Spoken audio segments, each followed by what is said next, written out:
खुशियां छीनने आई है, मेरी मोहब्बत छीनने आई है, मेरा खिजर छीनने आई है।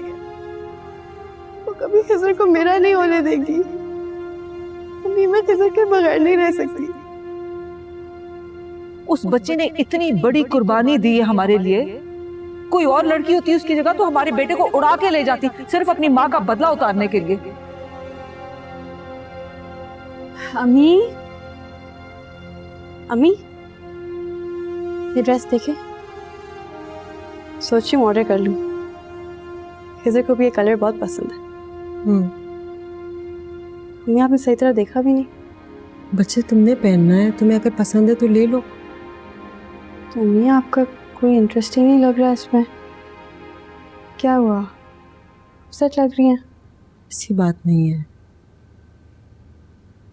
कुछ तो सोच रही हैं, बताएं क्या परेशानी है? बस वैसे मरियम का ख्याल आ गया। कैसा ख्याल?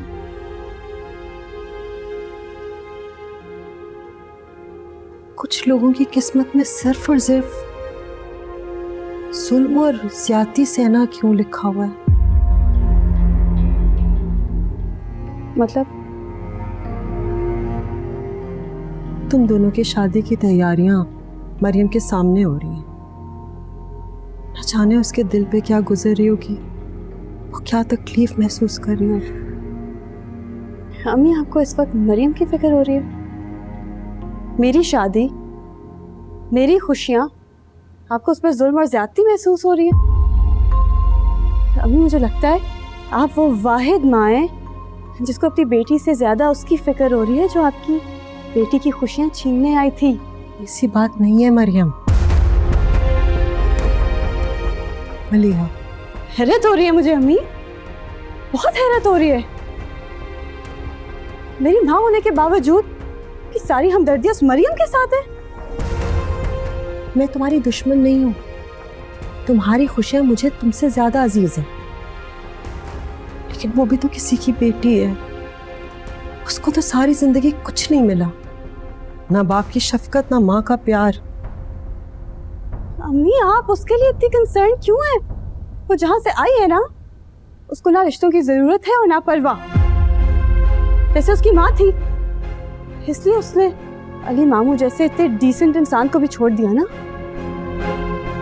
डिवोर्स देते हुए उस सेल्फिश औरत को इतना भी ख्याल नहीं आया कि उसकी एक छोटी सी बेटी है। बस कर लो। जिस बारे में तुम्हें कुछ नहीं पता उसके बारे में कोई फजूल बात मत करो। अम्मी मैं कुछ गलत नहीं बोल रही। उस ब्रिटिश औरत ने अली मामू को पूरी जिंदगी का रोग लगा दिया, बाप से उसकी बेटी छीन ली। सेल्फिश नहीं तो और क्या है? सेल्फिश वो नहीं थी, सेल्फिश मैं थी। मैंने उनकी जिंदगी बर्बाद की, मैंने उनके घर को आग लगाई, उनकी जन्नत को उजाड़ा मैंने। अम्मी आपका इन सब से क्या ताल्लुक है? मेरा ही तो ताल्लुक था। उनकी जिंदगी बर्बाद करने में सिर्फ मेरा ताल्लुक था। अपने घर को बचाते बचाते मैंने आयशा और मरियम की सारी खुशियां छीन ली, अपने भाई का घर उजाड़ दी। अम्मी आप क्या कह रही हैं? मुझे कुछ समझ नहीं आ रही।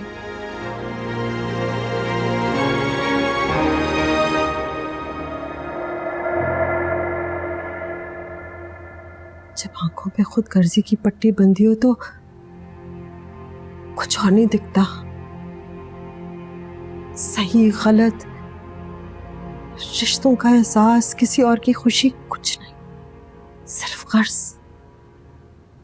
अपनी गर्ज। मेरी गर्ज ने आयशा और मरियम की खुशियां छीन ली। अम्मी आप आज बहुत अजीब बातें कर रही हैं, मैं समझ नहीं पा रही। ये बातें जो तुम्हें अजीब लग रही हैं, तुम्हारी बदकिस्मत माँ की शर्मनाक कहानी है मेरा माजी। मैंने अपने आप से वादा किया था कि तुम्हें कभी नहीं बताऊंगी, लेकिन अब जरूरी हो गया है, ताकि तुम आइंदा कभी आयशा और मरियम के खिलाफ कुछ ना बोलो।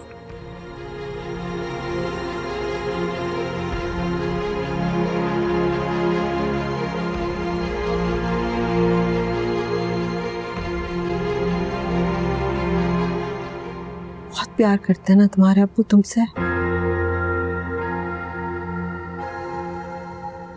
आज तुम उनकी लाडली हो,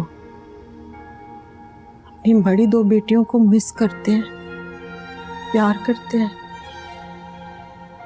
अनवर हमेशा ऐसे नहीं थे। उनको और तुम्हारी दादी को बस एक बेटा चाहिए था, अपनी जायदाद का वारिस, और मैं बेटी के ऊपर बेटी पैदा कर रही थी। हर बेटी की पैदाइश के बाद मुझे धमकी मिलती थी, मुझे तलाक मिल जाएगी, अनवर दूसरी शादी कर लेंगे। उसी डर में तुम्हारी माँ ज़हनी मरीजा बन गई।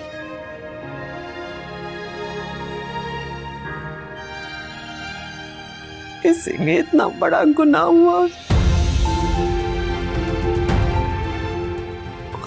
गुनाह।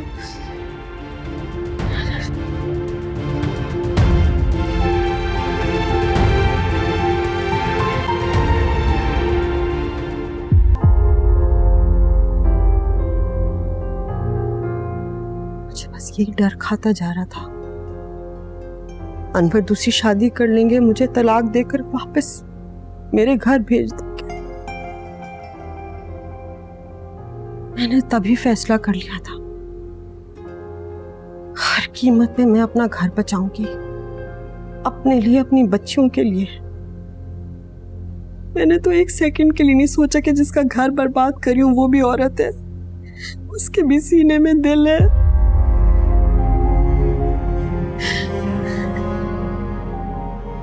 मैंने अली मुराद से कहकर आयशा को तलाक दिलवाई,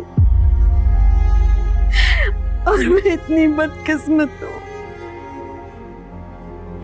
कि मैं आयशा से माफी मांग नहीं सकी। वो बेचारी दुनिया से मुंह मोड़ के चली गई, और आज मैं क्या कर रही हूँ, माफी के बजाय मैं आज उसकी बेटी को एक नया जख्म दे रही हूँ।